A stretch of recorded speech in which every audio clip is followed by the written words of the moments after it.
Hey, what's up, everybody? It's Jet, owner, founder, and CEO of doggods.com. Today, I want to talk about ego.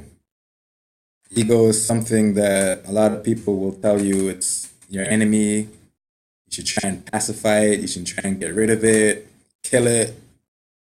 But your ego is a part of you. You won't not, you will not exist if your ego does not exist. Your ego is the reason why you chose that shirt you're wearing. Your ego is the reason why you chose those sneakers to put on, the reason why you chose those jeans. That's your ego doing that, right? So, my suggestion to you is to control your ego. You know what I'm saying? Put a leash on it, bring it to where you want to bring it, and keep it from going to where you want to keep it from going. You're in control, you're the master, right? So, you want to control your ego. And I got definition here. Try and take a look. So here it says, I'm gonna let y'all know how this intertwines with music production in a second, all right? I ain't just rambling about ego.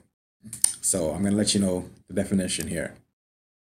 A person's self-esteem or self-importance. I think that's where a lot of people get it misconstrued or confused when they see that self-importance part. And people tend to focus on just that part of the definition, you know what I'm saying? But it's also good to find yourself important in a certain way. You know what I mean? You don't want to be like boasty, too boasty and overconfident and not humble. You know what I'm saying? You want to stay humble, but be confident in yourself as well. So as we go on with the definition here, it says self-esteem, self-importance, self-worth, self-respect, self-image, self-confidence, right?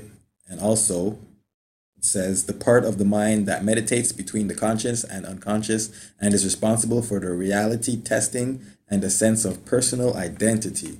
So your ego is in control of your personal identity. So you need to control your ego because you're a music producer, and depending on whatever type of beat you're trying to make, your self-image is going to direct you to make certain beats, right? So your ego can help you with your self-importance aspect part of it. It'll help you push you forward. It'll help you make you want to get on the grind and want to achieve things because it wants to do good. It wants to achieve. And every time you have a failure, your ego takes a bruise, right? So every time you have a success, your ego stands up and so celebrates, right? So when it comes to this music production, you want to keep a certain strong mental image of yourself, staying humble and open and new and receptive to new information and feedback, but keep that strong mental image. And you're gonna end up having confidence with that strong mental image. And that confidence is gonna, how do I put this into words? When you sit down in front of your DAW, in front of your digital audio workstation, or in front of your MPC or a machine studio, you don't want to approach that without confidence. Chances are, if you don't have confidence, you won't even sit in front of it or try to make a beat. That confidence is going to push you to make something that's spectacular, something out of this world, and keep you and the listeners interested in your production. So you also want to be empathetic to the people you're trying to get your music to, or the people who you want to enjoy or buy your music, right? You want to be inside of that person's mind, knowing what they want. That way it's easier for you to produce something that they're going to like, right? Because if you just make stuff that's in your head and you only make stuff that you like, and you're not really sure or you don't know if anybody else likes it, you can't be upset when nobody wants to use it or purchase it, right?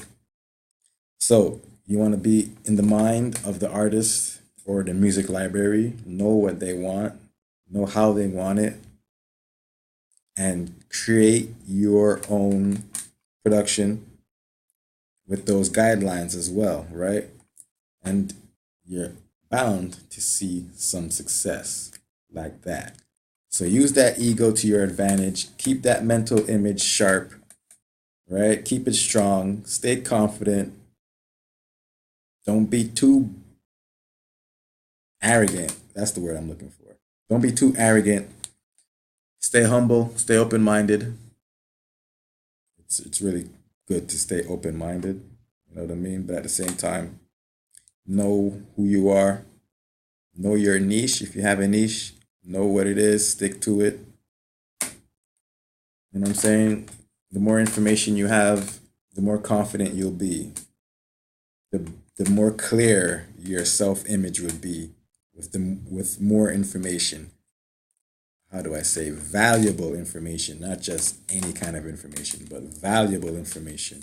And if you're using Ableton Live 10 to make some beats for these artists or for these music libraries, or if you'd like to use Ableton Live 10 and you're not sure how to go about it, maybe you have it and you opened it up and you're like, yo, what is this? This is not like Fruity Loops, or this is not like Reason. So if you want that information for Ableton Live 10, if you're a beginner, you want to get started using Ableton Live 10, your boy Jet can help you out. We can help you out here at Dog Gods. So check in the description for more information. And remember, control that ego. Don't kill it. All right? Make some dope beats, y'all.